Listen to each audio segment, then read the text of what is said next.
गुरु जी शुक्राना गुरु जी, मेरी प्यारी संगत जी, गुरु जी का अनंत अनंतम शुक्राना। संगत जी, गुरु जी के आशीर्वाद से हम शिव पुराण का पाठ आपके सामने लेके आ रहे हैं, जो कि काफ़ी दिनों से चल रहा है चैनल पे। हम माफ़ी चाहेंगे अगर आपको कुछ समझ में नहीं आ रहा उसके लिए, तो गुरु जी से भी माफ़ी चाहेंगे। गुरु जी, अगर हमसे कोई गलती हो रही है तो, ताकि संगत जी, क्योंकि पाठ की सेवा कुछ रेगुलर नहीं हो पा रही, क्योंकि आंटी जी के बीच में तबीयत खराब हो गई थी।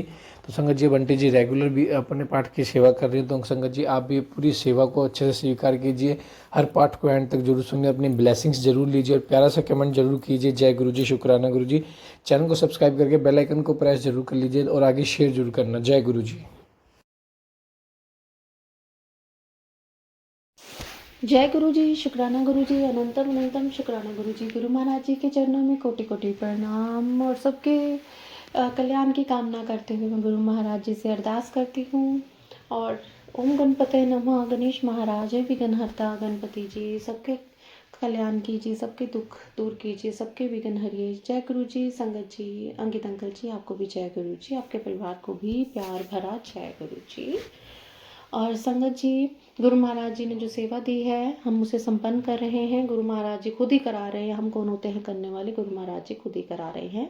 बस इसका श्रवण करना है आपको और कुछ नहीं करना, बस इसको सुनिए। हम बैठे हैं सेवा देने के लिए। गुरु महाराज जी जैसे जैसे अपना हुक्म देते जाएंगे वो हमसे सेवा कराते जाएंगे। हम उनकी से चरणों में बैठे हैं और सेवा करते जाएंगे।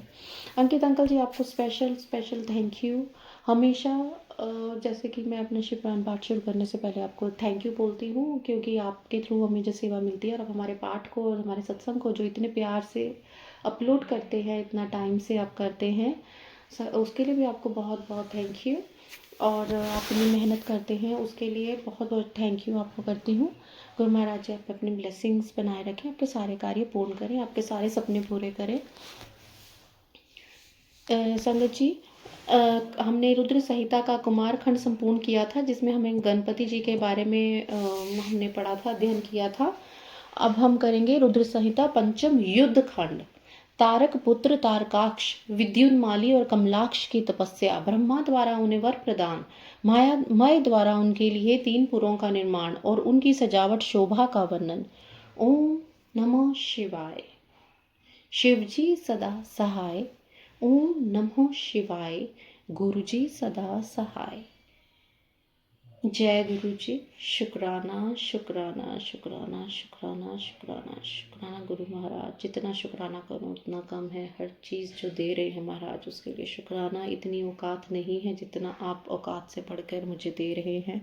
बहुत बहुत शुक्राना गुरु महाराज। मेरे बच्चों को ब्लेस कर रहे हैं, बहुत बहुत शुक्राना गुरु महाराज। अपना साथ अपना आशीर्वाद हमारे साथ यूँ ही बनाए रखिए गुरु महाराज, और हमें सेवा देते रहिए। हम सेवा करते रहेंगे। हमें मुझे बहुत खुशी मिलती है गुरु महाराज जब आप सेवा देते हैं। अंकित अंकल जी के मैं मैसेज की वेट करती हूँ जब वो बताते हैं कि आपके नाम से ये सेवा आई है, मैं बहुत बहुत थैंक यू करती हूँ उनको, मुझे बहुत खुशी मिलती है। और गुरु महाराज जी ही हैं जो सेवा करवा रहे हैं, वही संपन्न कराते हैं। संगत जी, चलिए आज पाठ शुरू करते हैं। हर हर महादेव। नारद जी ने कहा, पिताजी, जो गणेश और स्वामी कार्तिक की उत्तम कथाओं से ओतप्रोत तथा आनंद प्रदान करने वाला है, भगवान शंकर के गृहस्थ संबंधी उस उत्तम चरित्र को हमने सुन लिया। अब आप कृपा करके उस परमोत्तम चरित्र का वर्णन कीजिए जिसमें रुद्रदेव ने खेल ही खेल में दुष्टों का वध किया था। महान वीर्यशाली भगवान शंकर ने देवद्रोहियों के 3 नगरों को एक ही साथ एक ही बाण से किस कारण एवं कैसे भस्म कर डाला था। भगवान जिनके भाल में बाल चंद्रमा सुशोभित है तथा जो सदा माया के साथ विहार करने वाले हैं, उन भगवान शंकर का चित्र तो देवर्षियों के आनंद प्रदान करने वाला है। आप वह सारा चित्र विस्तार पूर्वक वर्णन कीजिए। ब्रह्मा जी बोले, ऋषि श्रेष्ठ, पहले किसी समय व्यास ने सनत कुमार से ऐसा प्रश्न किया था। उस समय सनत कुमार ने जो कुछ उत्तर दिया था वही मैं वर्णन करता हूँ। इस समय सनत कुमार ने कहा था, महान बुद्धि व्यास जी, विश्व का संहार करने वाले चंद्रमौली शिव ने जिस प्रकार एक ही बाण से त्रिपुर को भस्म किया था वह चरित्र कहता हूँ, सुनो मुनीश्वर। जब शिव कुमार स्कंद ने तारकासुर को मार डाला तब उसके 3 पुत्रों को महान संताप हुआ। उनमें तारकाक्ष सबसे ज्येष्ठ था, विद्युन्माली मंझला था और छोटे का नाम कमलाक्ष था। उन तीनों में समान बल था। वे जितेंद्रिय, सदा कार्य के लिए उद्भुत, संयमी, सत्यवादी, दृढ़ चित्त, महान वीर और देवों से द्रोह करने वाले थे। उन तीनों ने सभी उत्तमों उत्तम एवं मनोहर भोगों का परित्याग करके मेरु पर्वत की एक कंदरा में जाकर परम अद्भुत तपस्या आरंभ की। वहां उन्होंने हजारों वर्षों तक ब्रह्मा जी की प्रार्थना के प्रसन्नता के लिए अत्यंत उग्र तप किया। तब सुर और असुरों के गुरु महायशस्वी ब्रह्मा जी उनकी तपस्या से अत्यंत संतुष्ट होकर उन्हें वर देने के लिए प्रकट हुए। ब्रह्मा जी ने कहा, महादैत्यो, मैं तुम लोगों के तप से प्रसन्न हो गया हूँ, अतः तुम्हारी कामना के अनुसार तुम्हें सभी वर प्रदान करूंगा। देवद्रोहियों, मैं सबकी तपस्या के फलदाता और सर्वदा सब कुछ करने में समर्थ हूँ। अतः बताओ, तुम लोगों ने इतना घोर तप किसके लिए किया है? सनत कुमार जी कहते हैं, मुनि, ब्रह्मा जी की बात सुनकर उन सबने अंजलि बांधकर पितामह के चरणों में प्राणिपत किया और धीरे धीरे अपनी बात को कहना आरंभ किया। दैत्य बोले, देवेश, यदि आप हम पर प्रसन्न हैं तो हमें वर देना चाहते हैं तो यह वर दीजिए कि समस्त प्राणियों में हम सबके लिए वध्य हो जाएं। जगन्नाथ, आप हमें स्थिर कर दे और हमारे जरा, रोग आदि सभी शत्रु नष्ट हो जाए और हम कभी भी मृत्यु के समीप ना हो, अर्थात हमारी मृत्यु हमारे समीप ना फटके। हम लोग का ऐसा विचार है कि हम लोग अजर अमर हो जाएं तो लोके में अन्य सभी प्राणियों को मौत की घाट उतारते रहे, क्योंकि ब्राह्मण यदि 5 ही दिनों में काल के गाल में चला जाना निश्चित है तो अतुल लक्ष्मी, उत्तमोत्तम नगर, अन्यान्य भोग सामग्री, उत्कृष्ट पद, ऐश्वर्य से क्या प्रयोजन? मेरे विचार से तो उस प्राणी के लिए जो सब कुछ व्यर्थ है। सनत कुमार जी कहते हैं, महर्षि, उन तपस्वी दैत्यों की बात सुनकर ब्रह्मा जी अपने स्वामी गिरिशाई भगवान शंकर का ध्यान करके बोले। ब्रह्मा जी ने कहा, असुर अमरता तो सभी को नहीं मिल सकता, अतः तुम लोग अपना यह विचार छोड़ दो। इसके अतिरिक्त अन्य कोई भी जो वर तुमको रुचता हो मांग लो, क्योंकि दैत्यो, हम भूतल पर जहाँ कहीं भी हैं, जो प्राणी जन्मा है, जन्म लेगा, वह जगत में अजर अमर नहीं हो सकता। इसलिए पाप रहित असुरो, तुम लोग स्वयं अपनी बुद्धि से विचार कर मृत्यु की वंचना करते हुए कोई ऐसा दुर्लभ एवं दुसाध्य वर मांग लो जो देवता और असुरों के लिए अशक्य हो। इस प्रसंग में तुम लोग अपने बल का आश्रय लेकर पृथक पृथक अपने मरण में किसी हेतु को मांग लो, जिससे तुम्हारी रक्षा हो जाए, मृत्यु तुम्हारे वरण न कर सके। सनत कुमार जी कहते हैं, महर्षि, ब्रह्मा जी कैसे वचन सुनकर 2 घड़ी तक ध्यानस्थ हो गए। फिर कुछ सोच विचार कर सर्व लोक पिता में ब्रह्मा जी से बोले। दैत्यों ने कहा, भगवान, यद्यपि हम लोग प्रबल प्रक्रमी हैं, यद्यपि हमारे पास कोई ऐसा घर नहीं है जहां हम शत्रुओं से सुरक्षित रहकर सुखपूर्वक निवास कर सके, अतः हम हमारे लिए ऐसे 3 नगरों का निर्माण करा दीजिए जो अत्यंत अद्भुत और संपूर्ण संपत्तियों से संपन्न हो, तथा देवता जिनका प्रदर्शन न कर सके। लोकेश, आप तो जगत गुरु हैं, हम लोग आपकी कृपा से ऐसे 3 पुरों में अधिष्ठित होकर हम पृथ्वी पर विचरण करेंगे। इसी बीच आतक्ष ने कहा कि विश्वकर्मा मेरे लिए जिस नगर का निर्माण करे वह स्वर्णमय हो और देवता भी उसका भेदन न कर सके। तत्पश्चात कमलाक्ष चांदी के बने हुए अत्यंत विशाल नगर की याचना की और विद्युत मालिनी प्रसन्न होकर वज्र के समान कठोर लोहे का बना हुआ बड़ा नगर मांगा। ब्रह्मा ने ये 3 पूर्व मध्याह्न के अभिजीत मुहूर्त में चंद्रमा के पुष्य नक्षत्र पर स्थित होने के कारण एक स्थान पर मिलाकर और आकाश में नीले बादलों पर स्थित होकर ये क्रमशः एक के ऊपर एक रहते हुए लोगों की दृष्टि से ओझल रहे। फिर पुष्कर व्रत नामक काले मेघों के वर्षा करते समय 1 सहस्त्र वर्ष के बाद ये 3 नगर परस्पर मिले और एकाकी भाव को प्राप्त होने था नहीं। उस समय कृतवासा भगवान शंकर, जो वैर भाव से रहित सर्वदेवमय और सबके देव हैं, लीला पूर्वक संपूर्ण सामग्रियों से युक्त एक असंभव रथ पर बैठकर एक अनोखे बाण से हमारे पुरों का भेदन करें। किंतु भगवान शंकर सदा हम लोगों के वंदनीय, पूज्य और अभिवादन के पात्र हैं, अतः वे हम लोगों को ऐसे भस्म करेंगे, मन में से धारणा करके हम ऐसे दुर्लभ वर को मांग रहे हैं। सनत कुमार जी कहते हैं, व्यास जी, उन दैत्यों का कथन सुनकर सृष्टिकर्ता लोक पिता में ब्रह्मा ने शिव जी का स्मरण करके उनसे कहा कि अच्छा, ऐसा ही होगा। फिर मय को भी आज्ञा देते हुए उन्होंने कहा कि हे मय, तुम सोने, चांदी और लोहे के 3 नगर बना दो। यो मय को आदेश देकर ब्रह्मा जी उन तारक पुत्रों के देखते देखते अपने धाम स्वर्ग को चले गए। तंत्र धैर्यशाली मय ने अपने तपोबल से नगरों का निर्माण करना आरंभ किया। उस कक्ष के लिए स्वर्णमय, कमलाक्ष के रजतमय और विंध्यमाली के लिए लोहमय, ये 3 प्रकार के उत्तम दुर्ग तैयार किए हुए पुनः क्रमशः स्वर्ग, अंतरिक्ष और भूतल पर निर्मित हुए थे। असुरों के हित में तत्पर रहने वाला मैं इन 3 पुरों को त्रकाक्ष आदि असुरों के हवाले करके स्वयं भी उसी में प्रवेश कर गया। इस प्रकार उन 3 पुरों को एक महान बल प्रक्रम से संपन्न तारकासुर के लड़के उसमें प्रविष्ट हुए और समस्त भोगों का उपभोग करने लगे। वे नगर कल्प वृक्षों से व्याप्त तथा हाथी घोड़ों से संबंधित, उनमें मणि निर्मित, जालियों से आच्छेदित बहुतेरे महल बने हुए थे। वे पत्ते राके बने हुए सूर्य मंडल के समान चमकीले विमानों से, जिनमें चारों ओर दरवाजे लगे हुए थे, शोभ्यमान थे। कैलाश शिखर के समान ऊंचे तथा चंद्रमा के समान उज्ज्वल दिव्य प्रसादों तथा गोपुरों से उनकी अद्भुत शोभा हो रही थी। वे अप्सराओं, गंधर्वों, सिद्धों तथा चारणों से खचाखच भरे थे। प्रत्येक महल में शिवालय तथा अग्निहोत्रशाला की प्रतिष्ठा थी। उनमें शिव भक्त परायण शास्त्रज्ञ ब्राह्मण सदा निवास करते थे। वे बावली, कूप, तालाब और बड़ी से बड़ी तलैयों तथा समूह के समूह स्वर्ग से च्युत हुए वृक्षों से युक्त उद्यानों तथा वनों में सुशोभित थे। बड़ी बड़ी नदों और छोटी छोटी सरिताओं से, जिनमें कमल खिले हुए थे, उनकी शोभा और बढ़ रही थी। उनमें संपूर्ण कामनाओं के पूर्ण करने वाले अनेक फलों के भार से लदे हुए वृक्ष से लगे थे, जिनमें वे नगर विशेष मनोहर लगते थे। वे झुंड के झुंड मदमत गजराजों से, सुंदर सुंदर घोड़ों से, नाना प्रकार के आकार प्रकार वाले रथों एवं शिविकाओं से अलंकृत थे।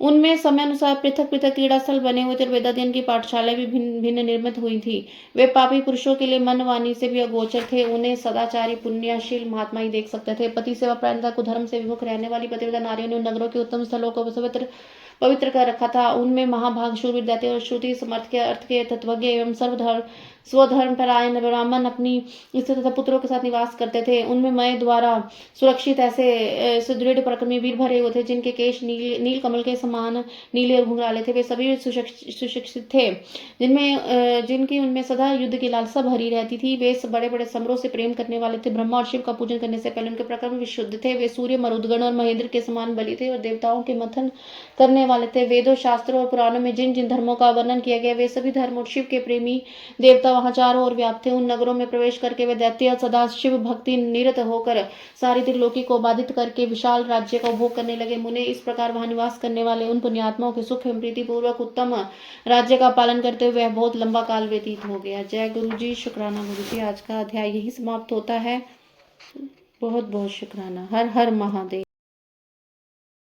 जय गुरु जी, शुक्राना गुरु जी, अनंतम अनंतम शुक्राना गुरु जी। गुरु महाराज जी के चरणों में कोटि कोटि प्रणाम। प्यारे संगत जी आपको भी जय गुरु जी। अंकित अंकल आपको भी जय गुरु जी। गुरु महाराज जी बहुत बहुत शुक्राना हर चीज़ के लिए जो आप दे रहे हैं, अपनी ब्लेसिंग्स के लिए शुक्राना। ओम गणपते नमः। ओम नमः शिवाय। शिव जी सदा सहाय। ओम नमः शिवाय। गुरु जी सदा सहाय। संगत जी आज का शिव पुराण का अध्याय शुरू करते हैं। गुरु महाराज जी से प्रार्थना करते हुए कि वो इस पाठ में विराजमान हो और हमें ब्लेस करें। चलिए संगत जी, शिव पुराण हम रुद्र संहिता कर रहे थे। चलिए। तारक पुत्रों के प्रभाव से संतप्त हुए देवों की ब्रह्मा के पास करुण पुकार। ब्रह्मा का उन्हें शिव के पास भेजना। शिव की आज्ञा से देवों का विष्णु की शरण में जाना और विष्णु का उन दैत्य को मोहित करके उन्हें अचार भ्रष्ट करना। सनत कुमार जी कहते हैं, महर्षि तदंतर तारक पुत्रों के प्रभाव से दग्ध हुए इंद्र आदि सभी देवता दुखी होकर परस्पर सलाह करके ब्रह्मा जी की शरण में गए। वहां संपूर्ण देवताओं ने दीन होकर प्रेम पूर्वक पितामह को प्रणाम किया और अवसर देखकर उनसे अपना दुखड़ा सुनाते हुए कहा। देवता बोले, धातः त्रिपुरों के स्वामी तारका पुत्रों ने तथा मयासुर ने समस्त स्वर्गवासियों को संतप्त कर दिया है। ब्राह्मण, इसलिए हम लोग दुखी होकर आपकी शरण में आए हैं। आप उनके वध का कोई उपाय कीजिए जिससे हम लोग सुख से रह सकें। ब्रह्मा जी ने कहा, देवगणों, तुम्हें उन दानवों से विशेष भय नहीं करना चाहिए। मैं उनके वध का उपाय बतलाता हूँ। भगवान शिव तुम्हारा कल्याण करेंगे। मैंने ही इन दैत्यों को बढ़ाया है, अतः मेरे हाथों इनका वध होना उचित नहीं।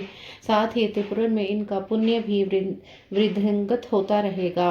अतः इंद्र सहित सभी देवता शिवजी से प्रार्थना करें। वे सर्वाधीश यदि प्रसन्न हो जाएंगे तो भी तुम लोगों का कार्य पूर्ण करेंगे। सनत कुमार जी कहते हैं, व्यास जी ब्रह्मा जी की वाणी सुनकर इंद्र सहित सभी देवता दुखी होकर उस स्थान पर गए जहाँ वृषभ ध्वज शिव आसीन थे।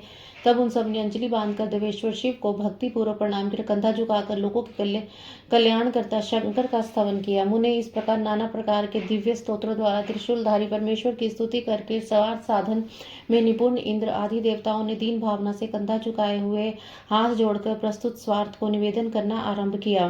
देवताओं ने कहा, महादेव तारक के पुत्र तीनों भाइयों ने मिलकर इंद्र सहित समस्त देवताओं को परास्त कर दिया। भगवान, उन्होंने त्रिलोकी को तथा मुनीश्वरों को भी अपने अधीन कर लिया और संपूर्ण सिद्ध स्थानों को नष्ट भ्रष्ट करके सारे जगत को उत्पीड़ित करके रखा है। वे दारुण दैत्य समस्त यज्ञभागों को स्वयं ग्रहण करते हैं। उन्हें ऋषि धर्म का निवारण करके अधर्म का विस्तार कर रखा है। शंकर निश्चय ही तारक पुत्र समस्त प्राणियों के लिए अवध्य हैं, इसलिए वे स्वेच्छानुसार सभी कार्य करते रहते हैं। प्रभु, ये त्रिपुर निवासी दारुण दैत्य जब तक जगत का विनाश न कर डाले उसके पहले ही आप किसी ऐसी नीति का विधान करें जिससे इसकी रक्षा हो सके। सनत कुमार जी कहते हैं, मुने यो भाषण करते हुए उन स्वर्गवासी इंद्रादि देवों की बात सुनकर शिव जी उत्तर देते हुए बोले। शिव जी ने कहा, देवगण, इस समय वे त्रिपुराधीश महान पुण्य कर्मों में लगे हुए हैं और ऐसा नियम है कि जो पुण्यात्मा हो उस पर विद्वानों को किसी प्रकार का प्रहार नहीं करना चाहिए। मैं देवताओं के सारे महान कष्टों को जानता हूँ, फिर भी वो दैत्य बड़े प्रबल हैं। अतः देवता और असुर मिलकर भी उनका वध नहीं कर सकते। वे तारक पुत्र सब के सब पुण्य संपन्न हैं, इसलिए इन सभी त्रिपुर वासियों का वध दुसाध्य है। यद्यपि मैं रण कर्कश हूँ, तथापि जानबूझकर मैं मित्र द्रोह कैसे कर सकता हूँ, क्योंकि पहले किसी समय ब्रह्मा जी ने कहा था कि मित्र द्रोह से बढ़कर दूसरा कोई भी पाप नहीं है। सत्य पुरुषों ने ब्रह्मा हत्यारे, शराबी, चोर तथा व्रत भंग करने वाले के लिए प्रायश्चित का विधान किया है, परंतु कृतघ्न के उद्धार का कोई उपाय नहीं है। देवताओं, तुम लोग भी धर्मज्ञ हो, अतः धर्म दृष्टि से विचार कर तुम बताओ कि जब वे दैत्य मेरे भक्त हैं तब मैं उन्हें कैसे मार सकता हूँ। इसलिए अमरो, जब तक वे दैत्य मेरी भक्ति में तत्पर हैं तब तक उनका वध असंभव है। तथापि तुम लोग विष्णु के पास जाकर उनसे यह कारण निवेदन करो। तंत्र देवगण भगवान विष्णु के समीप गए और उनके द्वारा ऐसी व्यवस्था की गई कि जिससे वे असुर शायद सनातन धर्म से विमुख होकर सर्वथा अनाचार परायण हो गए। वैदिक धर्म का नाश होने से वहां स्त्रियों ने पातिव्रत धर्म छोड़ दिया, पुरुष इंद्रियों के वश में हो गए, यो स्त्री पुरुष सभी दुराचारी हो गए। देवाराधन, श्राद्ध, यज्ञ, व्रत, तीर्थ, शिव, विष्णु, सूर्य, गणेश आदि का पूजन, स्नान, दान आदि सभी गुण आचरण नष्ट हो गए। तब माया तथा लक्ष्मी उन पुरों में जहाँ पहुंची, तब से प्राप्त लक्ष्मी वहां से चली गई। इस प्रकार वहां धर्म का विस्तार हो गया। मुने, तब शिव इच्छा से भाइयों सहित उन दैत्यराज की तथा मय की शक्ति कुंठित हो गई। ब्रह्माग्ने च सुरापे च स्तेने भगनव्रते तथा निष्कृति विहिता सिद्धि कृतघ्ने नास्ति निष्कृति है। संगत जी, आज का अध्याय यहीं समाप्त होता है। गुरु महाराज जी को बहुत बहुत शुक्राना। अध्याय इसको श्रवण करते रहिए, अपना कल्याण कराते रहिए। जय गुरु जी, शुक्राना गुरु जी। जय गुरु जी, शुक्राना गुरु जी, अनंतम अनंतम शुक्राना गुरु जी। ओम नमः शिवाय। शिव जी सदा सहाय। ओम नमः शिवाय। गुरु जी सदा सहाय। संगत जी, आपको भी जय गुरु जी। अंकित अंकल जी, आपको भी जय गुरु जी। ओम ओम गणपते नमः। गणपति महाराज सबके विघ्न दूर करें। और संगत जी, शिव पुराण का जो इतना सुंदर, इतना प्यारा, इतना बलशाली पाठ जो गुरु महाराज जी ने हमें ब्लेस किया है, चलिए उसका अध्ययन करते हैं। मुझसे कुछ भी भूल त्रुटि हो जाती है तो मुझे क्षमा कीजिएगा गुरु महाराज। संगत जी, मुझे माफ कीजिएगा। चलिए संगत जी, आज का पाठ शुरू करते हैं। हर हर महादेव।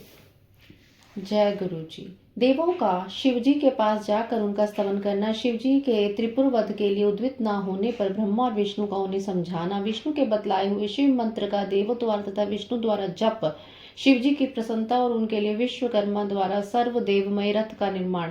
व्यास जी ने पूछा, सनत कुमार जी, जब भाइयों तथा पूर्ववासियों सहित उस दैत्यराज की बुद्धि विशेष रूप से मोहछन्न हो गई, तब उसके बाद कौन सी घटना घटी? विभो, वह सारा वृत्तांत वर्णन कीजिए। सनत कुमार जी ने कहा, महर्षि, जब तीनों पुरों की पूर्वोक्त दशा हो गई, दैत्यों ने शिरवाचन का परित्याग कर दिया, संपूर्ण स्त्री धर्म नष्ट हो गया और चारों ओर दुराचार फैल गया, तब भगवान विष्णु और ब्रह्मा के साथ सब देवता कैलाश पर्वत पर गए और सुंदर शब्दों में शिव की स्तुति करने लगे। महेश्वर देव, आप परमोत्कृष्ट आत्म बल से संपन्न हैं।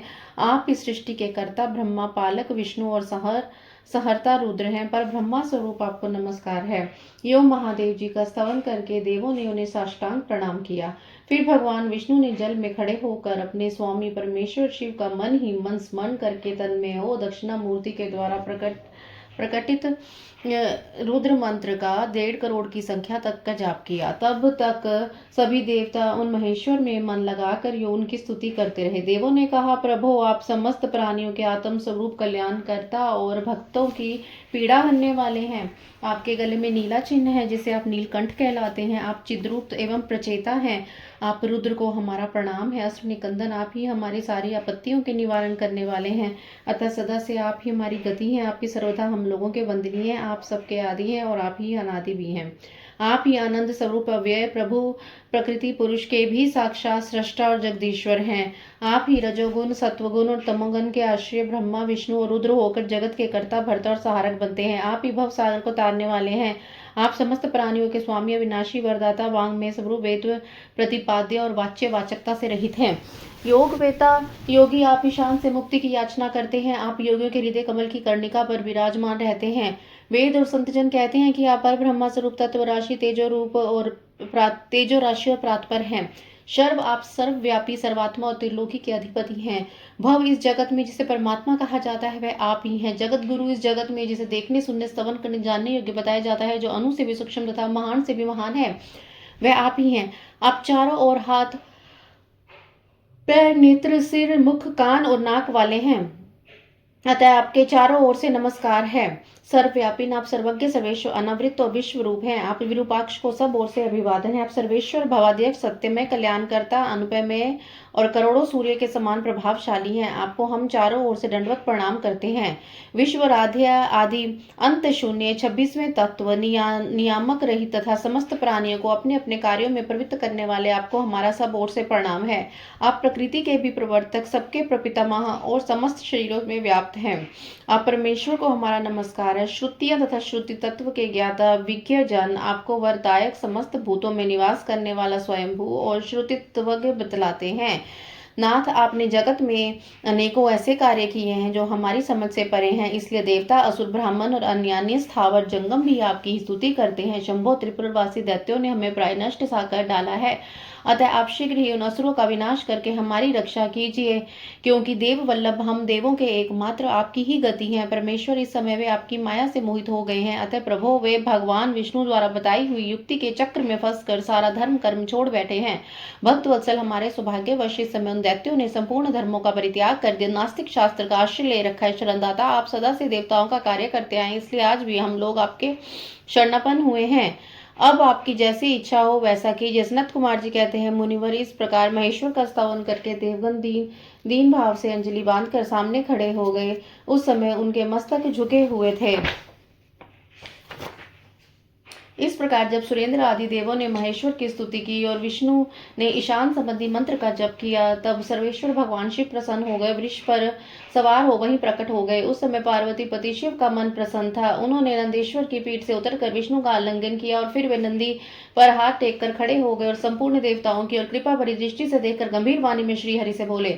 शिवजी ने कहा, देव श्रेष्ठ, उन धर्मनिष्ठ दैत्यों के तीनों पुरों को मैं नष्ट कर डालूंगा, इसमें संशय नहीं है, परंतु वे महादैत्य मेरे भक्त हैं और उनका मन सुदृढ़ रूप से मुझ में लगा रहता है। अतः यद्यपि उस समय उन्होंने व्याजवश उत्तम धर्म का परित्याग कर दिया है, तथापि क्या वे मेरे ही द्वारा मारने योग्य हैं? इसलिए जिन्होंने त्रिपुरवासी सारे दैत्यों को धर्म भ्रष्ट करके मेरी भक्ति से विमुख कर दिया, वे विष्णु था, अन्य कोई भी उनको नहीं क्यों नहीं मारते? मुनीश्वर शंभु के वचन सुनकर समस्त देवताओं का श्रीहरि का मन भी उदास हो गया। जब सृष्टिकर्ता ब्रह्मा ने देखा कि देवताओं और विष्णु के मुख पर उदासी छा गई, तब उन्होंने हाथ जोड़कर शंभु से यह कहना आरंभ किया। ब्रह्मा जी बोले, परमेश्वर, आप योग्यताओं में श्रेष्ठ, पर ब्रह्मा तथा सदा से देवों और ऋषियों की रक्षा में तत्पर हैं, अतः पाप आपका स्पर्श नहीं कर सकता। साथ ही आपके आदेश से तो उनमें मोह डाला गया है, इसके प्रेरक तो आप ही हैं। इस समय अवश्य ही उन्होंने अपने धर्म का परित्याग कर दिया और वे आपकी भक्ति से विमुख हो गए हैं, तथापि आपके सिवा दूसरा कोई उनका वध नहीं कर सकता। देवों और ऋषियों के प्राण रक्षक महादेव, साधुओं की रक्षा के लिए आपके द्वारा उन मलीचों का वध उचित है। आप तो राजा हैं, अतः राजा को धर्म अनुसार पापियों का वध करने से पाप नहीं लगता, इसलिए इस कांटे को उखाड़ कर साधु ब्राह्मणों की रक्षा कीजिए। राजा यदि अपने राज्य तथा सर्वलोक आधिपत्य को स्थिर रखना चाहता हो तो उसे अपने राज्य में एवं अन्यंत्र भी ऐसा व्यवहार करना चाहिए। इसलिए आप देवगणों की रक्षा के लिए उद्यत हो जाए, विलंब मत कीजिए।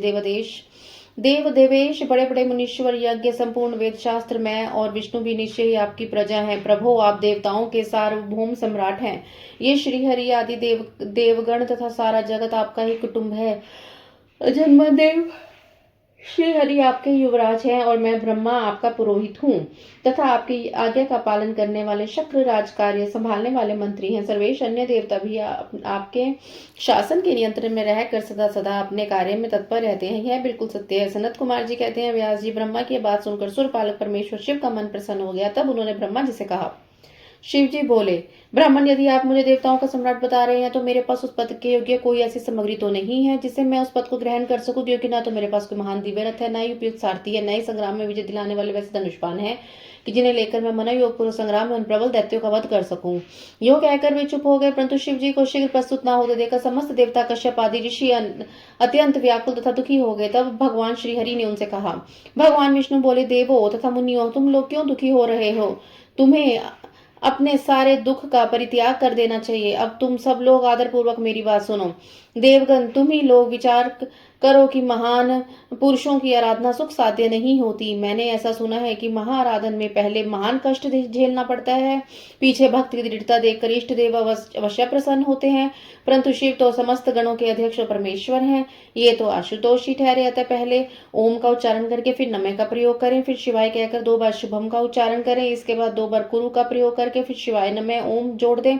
ऐसा करने से ओम नमः शिवाय, शुभम शुभम कुरु, कुरु शिवाय नमः ओम, यह मंत्र बनता है। बुद्धि विशारदो, यदि तुम लोग शिव की प्रसन्नता के लिए इस मंत्र का पुनः 1 करोड़ जप करोगे तो शिव जी अवश्य तुम्हारा काम पूरा करेंगे। मुने प्रभावशाली श्री हरि ने जब यो कहा तब सभी देवता पुनः शिव आराधन में लग गए।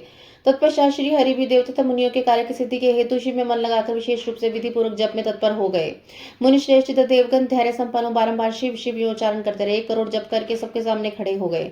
इसी समय स्वयं साक्षात शिव पूर्वोक्त स्वरूप धारण करके प्रकट हो गए। यो कहने लगे, श्री शिव जी ने बोला, हरे ब्राह्मण देवगण तथा उत्तम व्रत का पालन करने वाले मुनियों, मैं तुम लोगों के इस जप से प्रसन्न हो गया हूं, तो अब तुम लोग अपना मनवांछित वर मांग लो। देवताओं ने कहा, देवाधिदेव कल्याणकर्ता जगदीश्वर, यदि आप हम पर प्रसन्न हैं तो देवों की विकलता का विचार करके शीघ्र ही त्रिपुर का संहार कर दीजिए। परमेश्वर, आप दीन बंधु तथा कृपा की खान हैं। आपकी सदा से ही हम देवताओं की बारंबार विपत्तियों से रक्षा की है, अतः इस समय भी आप हमारी रक्षा कीजिए। सनत कुमार जी कहते हैं, ब्राह्मण तब ब्रह्मा और विष्णु सहित देवों की बात सुनकर शिव जी मन ही मन प्रसन्न हुए और पुनः इस प्रकार बोले। महेश्वर ने कहा, हरे ब्राह्मण देवगण तथा मुनियों, अब त्रिपुर को नष्ट हुआ ही समझो। तुम लोग आदर पूर्वक मेरी बात सुनो और इसके अनुसार कार्य करो। मैंने पहले जिस दिव्य रथ, सारथी, धनुष और उत्तम बाण को अंगीकार किया है वह सब शीघ्र ही तैयार करो। विष्णु तथा विधेय, निश्चय ही तुम लोग त्रिलोकी के अधिपति हो, इसलिए तुम्हें चाहिए कि मेरे लिए प्रयत्न पूर्वक सम्राट के योग्य सारा उपकरण प्रस्तुत कर दो। तुम दोनों सृष्टि के सृजन और पालन कार्य में नियुक्त हो, अतः त्रिपुर को नष्ट हुआ समझकर देवताओं की सहायता के लिए यह कार्य अवश्य करो। यह शुभ मंत्र जिसका तुम लोगों ने जप किया है महान पुण्यमय तथा मुझे प्रसन्न करने वाला है। यह भुक्ति मुक्ति का दाता, संपूर्ण कामनाओं का पूरक और शिव भक्तों के लिए आनंद प्रद है। यह स्वर्ग कामी पुरुषों के लिए धन, यश और आयु की वृद्धि करने वाला है। यह निष्काम के लिए मोक्ष तथा साधन करने वाले पुरुषों के लिए भुक्ति मुक्ति का साधक है। जो मनुष्य पवित्र होकर सदा इस मंत्र का कीर्तन करता है, सुनता है, तो दूसरों को सुनाता है, उसकी सारी अभिलाषाएं पूर्ण हो जाती हैं। सनत कुमार जी कहते हैं, मुने परमात्मा शिव के बात सुनकर सभी देवता परम प्रसन्न हुए। ब्रह्मा और विष्णु को तो विशेष आनंद प्राप्त हुआ। उस समय विश्वकर्मा ने शिव जी की आज्ञा के अनुसार विश्व के हित के लिए एक सर्व देवमय तथा परम शोभन दिव्य रथ का निर्माण किया। संगत जी, आज का अध्याय यहीं समाप्त होता है। गुरु महाराज जी को बहुत बहुत शुक्राना। ओम नमः शिवाय। शिव जी सदा सहाय। ओम नमः शिवाय। गुरु जी सदा सहाय। श्रवण करते रहिए। Thank you Ankit uncle ji, thank you a lot. जय गुरु जी। शुक्राना गुरु जी।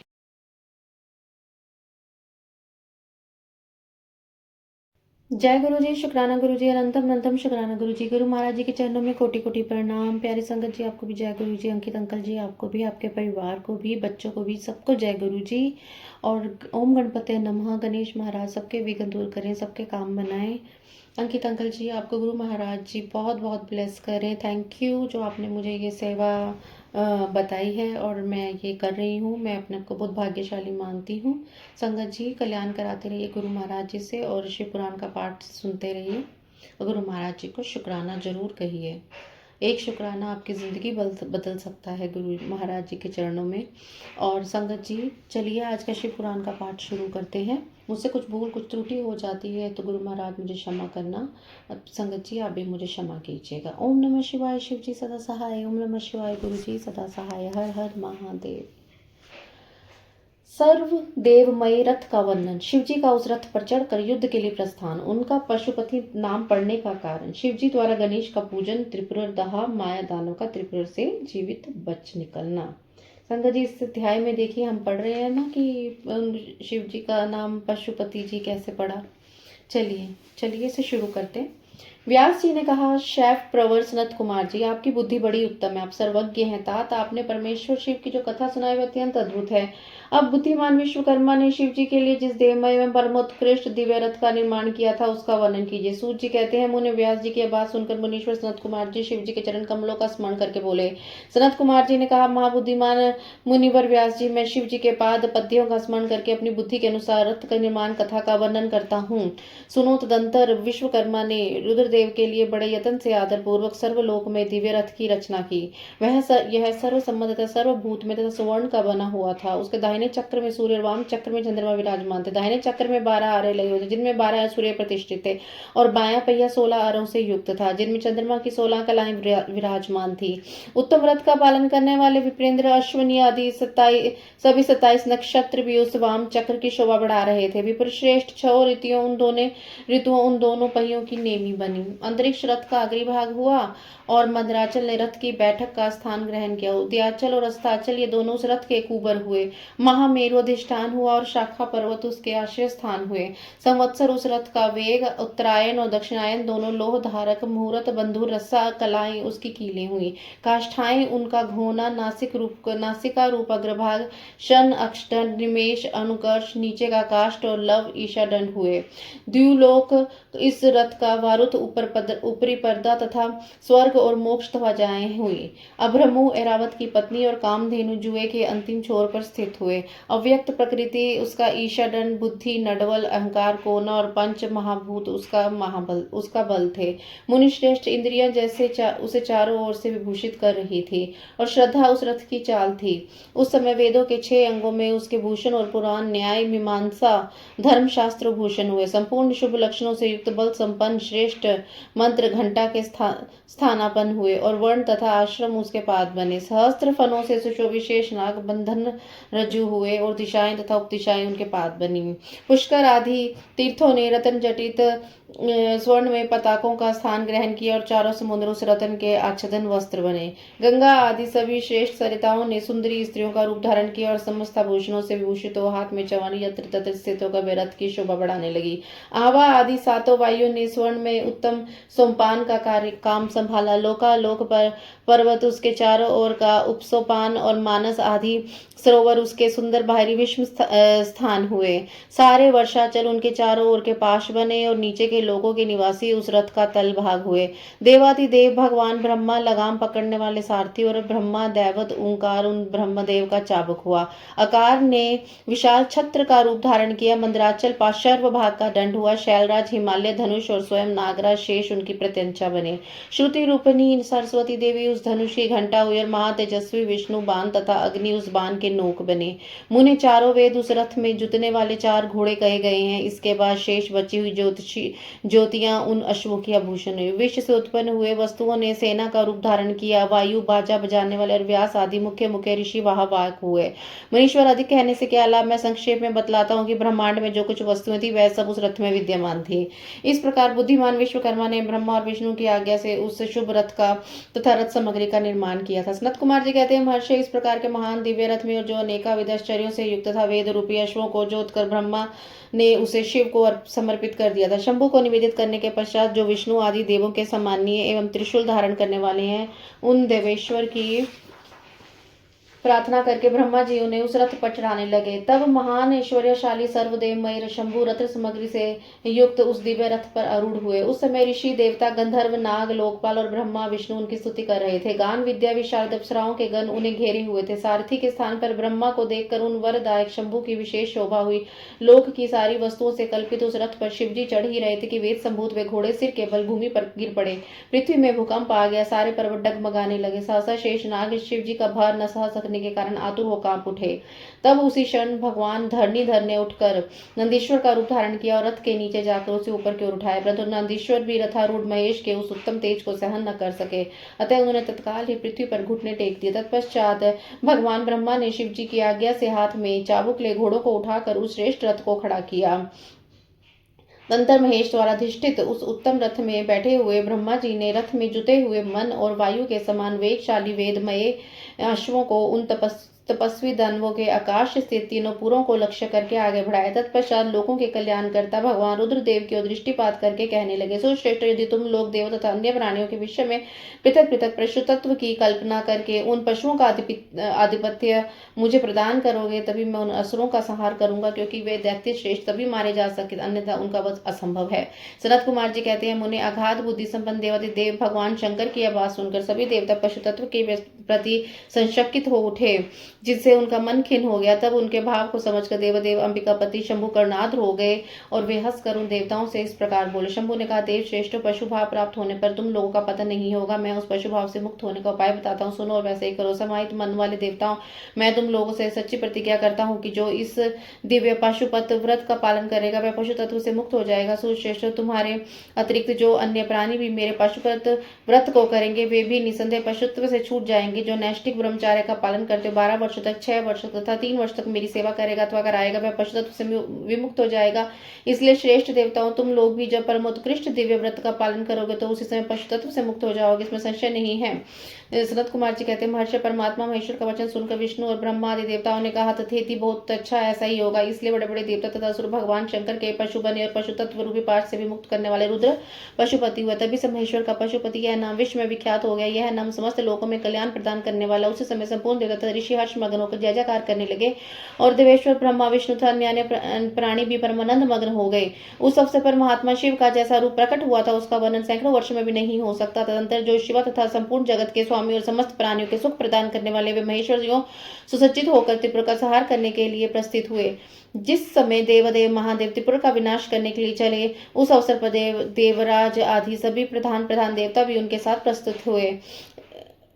पर्वत के समान विशाल का उन सुरेश्वरों का मन प्रसन्न था। वे सूर्य के समान प्रकाशित हो रहे थे। वे सभी हाथों में हल, शाल, मुसल, भुषुंडी, नाना प्रकार के पर्वत जैसे विशाल आयुधों को धारण करके हाथी, घोड़े, सिंह, रथ और बैलों पर सवार हो चल रहे थे। उस समय जिनके शरीर परम प्रकाशमान थे और मन महान उत्सव से संपन्न थे तथा जो नाना प्रकार के शस्त्र से सुसज्जित थे, वे इंद्र, ब्रह्मा और विष्णु आदि देव शंभु की जय जयकार बोलते महेश्वर के आगे आगे चले। सभी दंडी एवं जटाधारी मुनि हर्ष में नाने लगे और आकाशचारी सिद्ध तथा चारण पुष्पों की वृष्टि करने लगे। विपेंद्र त्रिपुर की यात्रा करते समय जितने गणेश्वर शिव जी के साथ थे, उनकी गणना का पार कौन कर सकता है। तथापि मैं कुछ का वर्णन करता हूँ। योगिन समस्त गणराज्यों में श्रेष्ठ भृंगी गणेश्वर देवगणों ने घिर कर विमान पर उड़ होकर महेंद्र की भांति त्रिपुर का विनाश करने के लिए चले। उनके साथ साथ केश, विगतवास, महाकेश, महाज्वर, सोमवल्ली, स्वर्ण, सोमव, सनक, सोमधृक, सूर्यवर्चा, सूर्यप्रेक्षण, प्रशेनक, सूर्याक्ष, सूरीनामा, सूर, सुंदर, प्रस्कंद, कुंदर, चंड, कंपन, अतिकंपन, इंद्र, इंद्रज्य, यंता, हिमकर, शताक्ष, पंचाक्ष, सहस्त्राक्ष, महोदर, सतीजो, शतास्य, रंक, कपूरनुतन, द्विशिख, त्रिशिख, अहंकार कारक, अजवक्त्र, अष्टवक्त्र, हयवक्त्र, अर्धवक्त्र आदि बहुत से अप्रमेय बलशाली वीर गणाध्यक्ष लक्षण की परवाह न करते महेश्वर को घेर कर चल रहे थे। व्यास जी, तंत्र, महादेव, शंभु संपूर्ण सामग्रियों सहित उस रथ पर स्थित हो सूर्यद्रोहियों के तीनों पुरों को पुरंत दग्ध करने के उद्भूत हुए। उन्होंने रथ के शीर्ष स्थान पर स्थित हो उस महान अद्भुत धनुष पर प्रत्यंचा चढ़ाई और उस पर उत्तम बाण का संधान करके वे रोषावेश से होठ को चाटने लगे। फिर धनुष की मूठ को दृढ़ता पूर्वक पकड़कर दृष्टि में दृष्टि डाल मिलाकर वे वहां अचल भाव से खड़े हो गए, परंतु उनके अंगूठे के अग्रभाग में स्थित होकर गणेश निरंतर पीड़ा ही पुंजाते रहे, जिससे वे तीनों पूर्व त्रिशूलधारी शंकर का लक्ष्य नहीं बन सके। तब धनुष बाणधारी मुंजकेश विरूपाक्ष शंकर ने परम शोभन आकाशवाणी सुनी। उस व्योमवाणी ने कहा, ऐश्वर्यशाली जगदीश्वर, जब तक आप इन गणेश की अर्चना नहीं करेंगे तब तक इन तीनों पुरों का संहार नहीं कर सकेंगे। तब ऐसी बात सुनकर अंधकासुर के निहंता भगवान शिव ने भद्रकाली को बुलाकर गजानन का पूजन किया। जब हर्षपूर्वक विधि विधान सहित अग्रभाग में स्थित उन विनायक की पूजा की गई तब वे प्रसन्न हो गए। फिर तो भगवान शंकर को उन तारक पुत्र महामनस्वी दैत्यों के तीनों नगर यथोक्त रूप से आकाश में स्थित दिखाई पड़े। इस विषय में कुछ लोग ऐसा कहते हैं कि जब शिवजी स्वयं स्वतंत्र पर ब्रह्मा सगुण निर्गुण सबके द्वारा अलक्ष्य स्वामी परमात्मा निरंजन पंचदेव में पंचदेवों के उपास्य और परात्पर प्रभु हैं, वे ही सबके उपास्य हैं, उनका उपास्य कोई नहीं है, तब सबके वंदनीय पर ब्रह्मा स्वरूप उन देवेश्वर महेश्वर के विषय में यह बात उचित नहीं जान पड़ती कि उनकी कार्य सिद्धि अन्य की कृपा पर अवलंबित हो, परंतु मुने उन देवादिदेव वरदानी महेश्वर के चरित्र में लीलावश सब कुछ घटित हो सकता है। अस्तु इस प्रकार जब गणाधिप का पूजन करके महादेव जी स्थित हुए तब वे तीनों पुर कालवश शीघ्र ही एकता को प्राप्त हो गए। मुने उन त्रिपुर के परस्पर मिलकर एक हो जाने पर महान आत्म बल से संपन्न देवताओं को महान हर्ष हुआ। तब संपूर्ण देवगण सिद्ध और परमर्षि अष्टमूर्तिधारी शिव की स्तुति करके उच्च स्वर से जय जयकार करने लगे। उस समय ब्रह्मा और जगदीश्वर विष्णु ने कहा, महेश्वर तारक के पुत्र उन त्रिपुर निवासी दैत्यों के वध का समय भी आ गया है विभो, इसलिए ये पूर्व एकता को प्राप्त हो गए हैं। अतः देवेश, जब तक ये त्रिपुर पुनः विलग हो इसके पहले ही आप बाण छोड़कर इन्हें भस्म कर डालिए और देवताओं का कार्य सिद्ध कीजिए। मुनि तदंतर शिवजी ने धनुष की डोरी चढ़ाकर उस पर पूज्य पाशुपात शास्त्र नामक बाण का संधान किया और उसी वे त्रिपुर पर छोड़ने का विचार करने लगे।